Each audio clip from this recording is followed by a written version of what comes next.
Okay, a minute on this. If p equals to 5c squared plus the root of b squared minus 4ac, we are finding p when its values of a, b, c are given. So this is just substitution.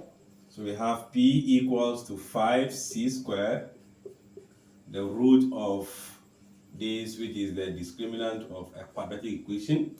So this becomes 5 into bracket c, which is now 3 all squared, the root of b, which we have as 7 squared, 4 times a times c, which is 3. So this will become, this will be 9. So 9 times 5 will be 45. The root here will become 49 minus this. Okay, let's take it from here. This is going to be 6. 6 times 4, that will be 24, right?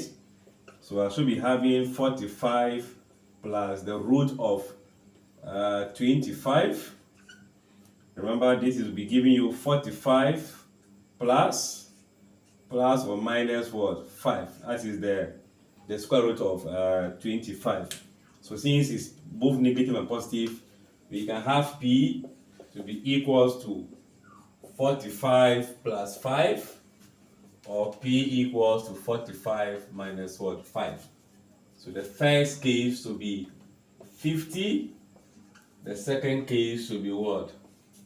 40. So p is either 50 or what? 40. I guess this is a simple substitution. Like, share, comment, and subscribe.